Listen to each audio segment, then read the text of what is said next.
আরণ্যক সুরঙ্গা ম্যাডামকে বলে যে রাজেশকে আপনি ভিডিও কল করুন। তারপর আরণ্যক জোর গলায় চেঁচিয়ে সুরঙ্গা ম্যাডামকে বলে যে ফোনটা করুন। তখন ছোটু বলে যে হ্যাঁ আপনি ফোনটা করুন। তারপর সুরঙ্গা ম্যাডাম রাজেশকে ভিডিও কল লাগায়।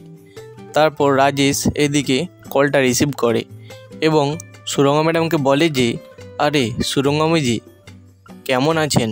আরে বহুত দিনের পর আপনার সাথে যোগাযোগ হলো যে, আর এতদিনে আপনার এই গরিবকে মনে পড়লো? তখন সুরঙ্গা ম্যাডাম রাজেশকে বলে যে তুমি কোথায় রাজেশ?